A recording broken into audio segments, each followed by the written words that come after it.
Hello guys, আসসালামু আলাইকুম। কেমন আছেন সবাই? আশা করি খুব ভালো আছেন। আজকে আমি আপনাদের সামনে আরেকটি নতুন রেসিপি নিয়ে আসলাম। পৃথিবীর সবচেয়ে সহজ পদ্ধতিতে কিভাবে আপনি বিরিয়ানি রান্না করবেন, তা আমি আপনাদের সাথে শেয়ার করতে এসেছি। প্রথমে যা করতে হবে, আমি এখানে একটা প্রেসার কুকারের মধ্যে কিছু পরিমাণ পেঁয়াজ নিয়েছি। তারপরে এখানে আমি পরিমাণ মতো তেল দিব। পরিমাণ মতন তেল দিয়ে এটা খুব ভালো করে ভেজে নিতে হবে। এই পর্যায়ে আমি আপনাদের কাছে একটা ছোট্ট রিকোয়েস্ট করি, আপনি যদি আমার চ্যানেলে নতুন হয়ে থাকেন অবশ্যই আমার চ্যানেলটি সাবস্ক্রাইব করবেন। আর আমার ফেসবুক পেজ থেকে যদি আমার ভিডিওটি দেখে থাকেন অবশ্যই ফলো দিবেন। এই তো তেল দেওয়া হয়েছে। এইবার যা করতে হবে, এটা ভালো করে একটু ভেজে নিতে হবে।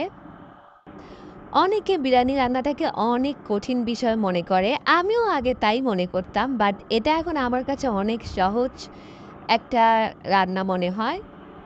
এই তো এখানে আমি আদা বাটা ১ চামচ দিলাম, রসুন বাটা ১.৫ চামচ দিয়েছি। আমি আজকে রান্না করব সাধারণত হাফ কেজি মাংসের জন্য আ হাফ কেজি মাংসের বিরিয়ানি রান্না করব। খুব ভালো করে মসলাগুলো কষে নিতে হবে।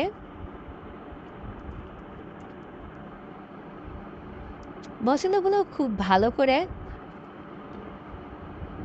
কষা হয়ে গেলে এই পর্যায়ে যা করতে হবে, আমি আগে থেকেই একটু টক দই বানিয়ে নিয়েছিলাম।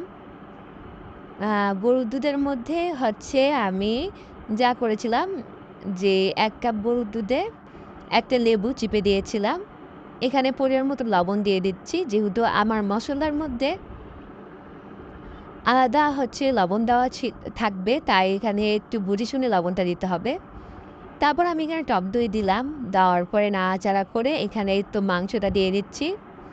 দিয়ে খুব ভালো করে মাংসটাকে নাড়াচাড়া করার পরে আমি যে বিরিয়ানির মসলাটা এটা গুলিয়ে রেখেছিলাম, এটা আমি দিয়ে দিলাম এর মধ্যে।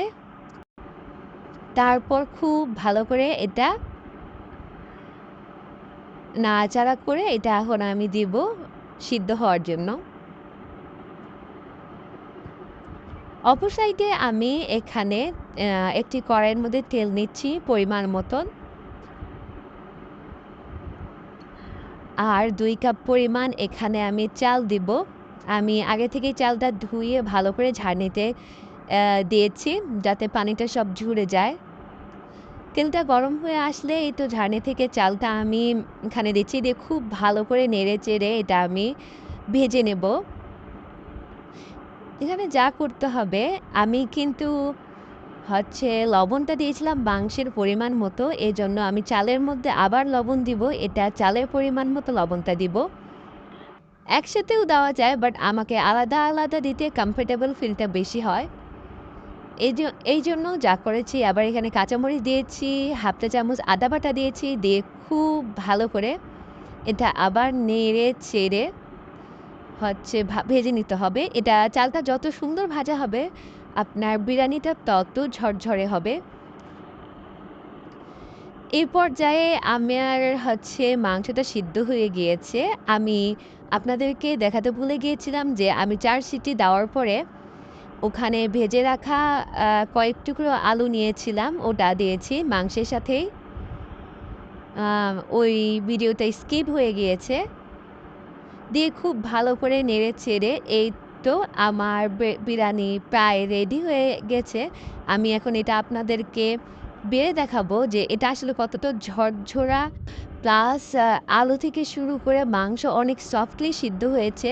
চালও অনেক সুন্দর করে ফুটেছে। আর বিরিয়ানিটা আসলে অসম্ভব মজা হয়েছিল।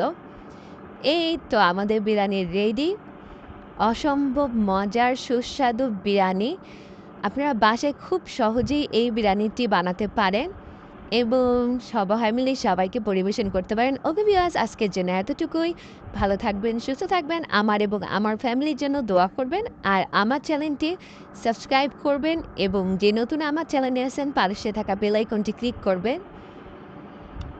আর আমার ভিডিওগুলো বেশি, বেশি করে শেয়ার করবেন। ওকে ভিউয়ার্স, আল্লাহ হাফেজ।